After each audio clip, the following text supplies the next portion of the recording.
Praise the Lord. प्रभु आप सबको आशीष दे और आज का वचन से परमेश्वर ज़रूर आपको आशीष देंगे। और मैं इस समय सिमडेगा के गांव में हूँ, ठेठर टांगड़ में हूँ और इस जगह पर परमेश्वर का वचन बांटने का मौका मिला। 2 दिन का प्रार्थना सभा था, उसमें ज़ोरदार पानी आया, लेकिन पानी ज़ोरदार आया लेकिन लोगों का उत्साह कम नहीं हुआ। फिर भी लोग बैठे और कल रात को भी भीगते हुए भी वचन सुन रहे थे। ये परमेश्वर का आशीष है। वो इतना ज़्यादा उस वचन को सुनने के लिए उत्साहित थे कि हर कुछ वहाँ पे पानी होते हुए भी लोग वचन को सुने और सब कुछ बहुत अच्छा से हुआ। परमेश्वर को उन सारी चीज़ों से परमेश्वर को सारी महिमा मिले। बहुत ने अपना जीवन प्रभु को समर्पित किया। बहुत लोग बहुत उत्साहित हैं, बहुत आनंदित हैं कि वो बाइबल पढ़ने के लिए, प्रभु के पीछे चलने के लिए अपने आप को समर्पण कर दिए और विश्वास करते हैं कि बहुतों के जीवन में अद्भुत काम परमेश्वर ने कर दिया है और वो फलवंत होंगे और दूसरों के लिए भी आशीष का कारण होंगे। इस गांव को परमेश्वर बहुतायत की आशीष दे, इस सिमडेगा को आशीषों से भरे।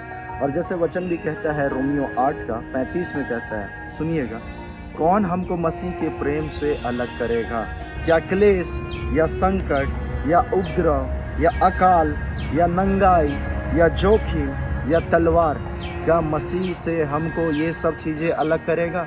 बिल्कुल नहीं। चाहे बरसात आ जाए, तूफान आ जाए, आप सच में यीशु मसीह के प्रेमी हैं, प्रेम करते हैं, तो चाहे जितना भी आंधी तूफान आ जाए, आप उसके भूखे और प्यासे हैं। और जो सच में कल जो इस सिमडेगा के प्रेयर मीटिंग में जो धर्म के भूखे और प्यासे थे, वो तृप्त किए गए हैं। वो बहुत आनंदित हैं परमेश्वर के वचनों को सुनकर। अब मैं विश्वास करता हूँ कि आप भी इस बातों को जब सुन रहे हैं, इस वीडियो को जो देख रहे हैं, आपके लिए भी यही कहता है परमेश्वर, प्रभु के प्रेम के लिए कोई भी चीज़ बाधा आता है, आप उससे अलग हो जाइए। वो बाधा आपके जीवन में प्रभु के प्रेम से कोई अलग नहीं करना चाहिए, ये सारी चीज़ें। और कहता है उसी रोमी 8:38 और 39 में, क्योंकि मैं निश्चय जानता हूँ कि ना मृत्यु, ना जीवन, ना स्वर्गदूत, ना प्रधानताएं, ना वर्तमान, ना भविष्य, ना सामर्थ्य, ना ऊंचाई, ना गहराई और ना कोई और सृष्टि हमें परमेश्वर के प्रेम से जो हमारे प्रभु मसीह यीशु में है अलग कर सकेगी।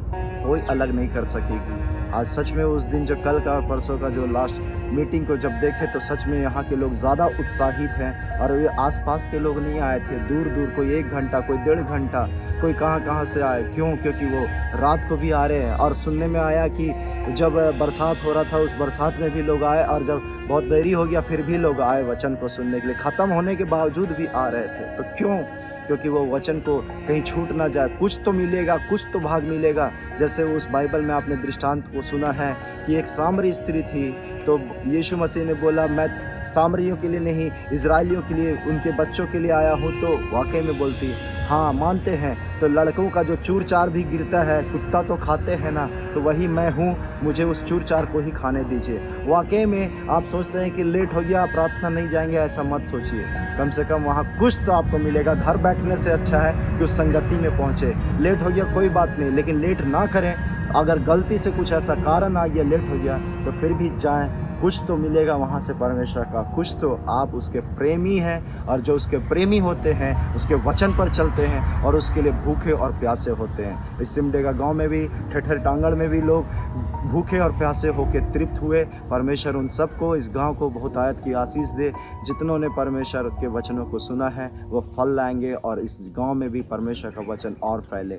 प्रभु इस वीडियो के द्वारा आप सबको भी आशीषों से भरे। Praise the Lord.